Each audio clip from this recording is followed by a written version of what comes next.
किल्ले प्रतापगडावर आज आपण या ठिकाणी गड संवर्धनाच्या महापार्श्वभूमीवर आज हजेरी लावलेली आहे। आज महाराष्ट्रातले सर्व किल्लेकडे आता दुरावस्था लक्षात घेता कुठेही जेवढी घोषणा होत असते त्या पद्धतीने तिथे संवर्धन झालेलं दिसत नाहीये असा आवाज या निमित्ताने होतो। कसं बघता याच्याकडे? आपल्या राज्यात घोषणा जास्त काम कमी अशी सध्याची परिस्थिती आहे आणि म्हणून निलेश लंकेंच्या नेतृत्वाखाली महाराष्ट्रातले गडकिल्ल्यांचं संवर्धन करण्यासाठी राष्ट्रवादी काँग्रेस शरदचंद्र पवार पक्षाच्या कार्यकर्त्यांनी निलेश लंकेंच्या नेतृत्वाखाली ही मोहीम निलेश लंकेंनी काढलेली आहे। आपला मावळा या सदराखाली आम्ही अनेक किल्ल्यावर गेलेलो आहे आत्तापर्यंत आणि त्या ठिकाणी स्वच्छता,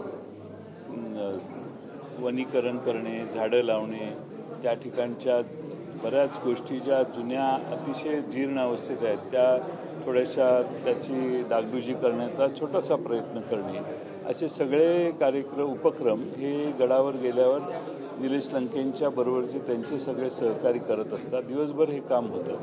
मला खात्री आहे की याने महाराष्ट्रातल्या सरकारचं लक्ष अशा गडकिल्ल्यांच्या संवर्धनाकडे जास्त येईल, जास्त निधी या सगळ्या कार्यक्रमाला मिळेल आणि या कार्यक्रमामुळे गड किल्ल्यांचं संवर्धन हे महाराष्ट्राचं लक्ष वेधून घेणारं काम हे निलेश लंकेंच्या माध्यमातून होते आणि म्हणून ही मोहीम त्यांची गडकिल्ले संवर्धनाची ही महत्त्वाची आहे। राष्ट्रवादी काँग्रेसचे राज्याचे अध्यक्ष शशिकांत शिंदेजी, मी आणि असंख्य कार्यकर्ते आज निलेश लंकेंच्या बरोबर इथं आलेलो आहोत। खासदार असून देखील ते महाराष्ट्रातल्या वेगवेगळ्या भागात जाऊन अशा प्रकारच्या गडकिल्ल्यांच्या संवर्धनाचा पुढाकार घेत आहेत। ही एक आनंदाची बातमी आहे आणि मला खात्री आहे की केंद्र सरकारमध्ये देखील त्यांनी या संदर्भात आवाज उठवायला सुरुवात केलेली आहे। युनेस्कोने आता बरेचसे हाही गड युनेस्कोच्या पहिल्या 12 यादीत आलेला आहे आणि त्यामुळे युनेस्कोच्या माध्यमातून ज्यावेळी काम होईल त्यावेळी देखील केंद्र सरकारचा जास्त मोठा रोल असेल। खासदार म्हणून निलेश लंकेंचा त्या ठिकाणी आपल्याला अधिक उपयोग होईल असं आम्हाला वाटतं। आता हे झालं गड किल्ल्यांचं संवर्धन म्हणजे गडांची स्वच्छता, पण राजकारणातली संवर्धन आणि राजकारणातली स्वच्छता करण्याची गरज आहे का असं वाटतंय का? ती तर प्रचंड गरज आहे आणि राजकारणात बराच गढूळपणा आलेला आहे आणि आपण बघताय देशात काय चाललेलं आहे सध्या। निवडून आलेल्यांच्या निवडून येण्याची जी व्यवस्था आहे त्याबद्दलच लोकांच्यात शंका निर्माण व्हायला लागलेली आहे आणि निवडणूक आयोग पारदर्शीपणाने वागेल अशी अपेक्षा होती, पण ते काही दिसत नाही। त्यामुळे निवडणूक आयोगात बदल करणे आणि निवडणूक आयोग हा पूर्वी जशी घटना होती, नियम होते निवडणुकीच्या आयोगाला नेमण्याचे, तसे नियम पुन्हा करणं आणि निवडणुकीच्या सगळ्या म्हणजे आधार कार्डाशी मतदाराचं नाव जोडणं आणि तेच नाव मतदार यादीत येणं, फोटो आणि नाव सदृश्य डुप्लिकेशन असेल तर ते त्यातनं वगळण्याचं एक सॉफ्टवेअर लोकसभेच्या आधी सरकार वापरत होतं आयोग, पण आता विधानसभेला ते वापरण्यात आलं नाही। त्यामुळे प्रचंड घोळ महाराष्ट्रात आणि दुसऱ्या राज्यात आज दिसतोय। यामुळं निवडणूक यादी सुधारणा केली तरी महाराष्ट्रातला हा गढूळपणा राजकारणातला पूर्णपणाने जाईल। नक्कीच साहेब, माजी मुख्यमंत्री पृथ्वीराज चव्हाणांच्या कुटुंबियांवरती देखील अशा पद्धतीचे आरोप केले, तसं स्टेटमेंट देखील मुख्यमंत्र्यांनी दिले। आमचं तेच म्हणणं आहे की माजी मुख्यमंत्री पृथ्वीराज चव्हाण आणि त्यांचे कुटुंबीय यांनी काही दोन्हीकडे मतदान केलेलं नसेल। त्यामुळं पूर्वी ते जिथं असतील राहत होते तिथं इकडं दुसरीकडे आले, पण हे स्वतः राज्याच्या मुख्यमंत्र्यांच्या निदर्शनाला आलेलं आहे। म्हणून माझं मुख्यमंत्र्यांना आव्हान आहे की त्यांनी आमच्या या मोहिमेत सहभागी व्हावं आणि निवडणूक आयोगाला अद्दल घडवून निवडणूक आयोगाला सुधारणा करण्यासाठी हे करावं।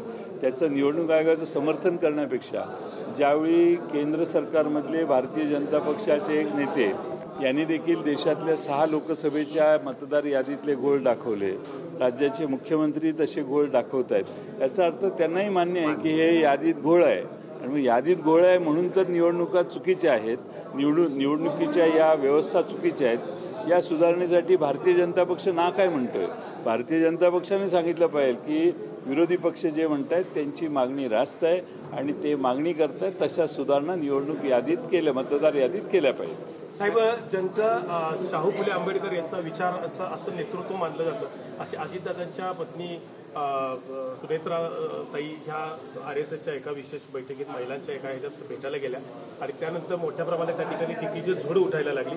विशेष करून कंगना राणावतने तो फोटो पोस्ट केला, ज्या कंगना राणावत की जे कायमस्वरूपी महाविकास आघाडी किंवा इंडिया अलायन्सला कुठेही टार्गेट करण्यासाठी मागे कुठे बघत नाही आणि विशेष करून सुनेत्रा पवार गेल्या म्हणजे नेमकं RSSकडे गेल्या. अशी काय RSS एवढी मोठी काय संघटना एवढी काय वाईट नाही, कारण ते राष्ट्रहितातच बघत असते. पण असं काय वाईट घडलं की सुनेत्रा पवार त्या ठिकाणी गेल्या? नाही, आपल्या देशाची घटना निर्माण झाली त्यावेळी ज्यांचा विरोध होता, तिरंग्याला ज्यांचा विरोध होता, ज्यांना डॉक्टर बाबासाहेब आंबेडकरांची भूमिका मान्य नव्हती, अशा लोकांच्या बरोबर बसणं याला लोकांचा आक्षेप आहे. आणि शाहू फुले आंबेडकरांचं नाव घेणारे कुणी त्या दिशेनं जात नाहीत आणि त्यामुळं शाहू फुले आंबेडकरांचं नाव घ्यायचं बंद करावं, जाण्याला कुणाचाच आक्षेप नाही. शाहू फुले आंबेडकरांचं नाव आता घेणं जरा अवघड आहे. दादांनी सुद्धा याच्यावर थोडासा आक्षेप व्यक्त केला की मी चौकशी करतो की माझी बायको नेमकी कुठे गेली. म्हणजे दादांना सुद्धा हे खटकले असं वाटतंय का तुम्हाला? मला माहीत नाही, मी त्यांचं म्हणणं बघितलेलं नाही, त्यामुळं मला माहीत नाही. साहेब, शेवटचा प्रश्न आहे. कीर्तनकारांनी माजी मंत्री आहेत भाऊसाहेब थोरात त्यांच्यावर कीर्तनकारांची नथुराम गोडसे संदर्भात बोलणं केलं, विधान केलं, त्या संदर्भात काय सांगाल? हे अतिशय गंभीर आहे आणि अशा पद्धतीने नथुराम गोडसेंचा पुरस्कार करणं किंवा नथुराम गोडसेंचं समर्थन करण्याची प्रवृत्ती जर अशी कीर्तनकारांच्या चिरायला लागली असेल तर त्याचा बंदोबस्त महाराष्ट्रातली पुरोगामी जनता निश्चित करेल. Okay, thank you.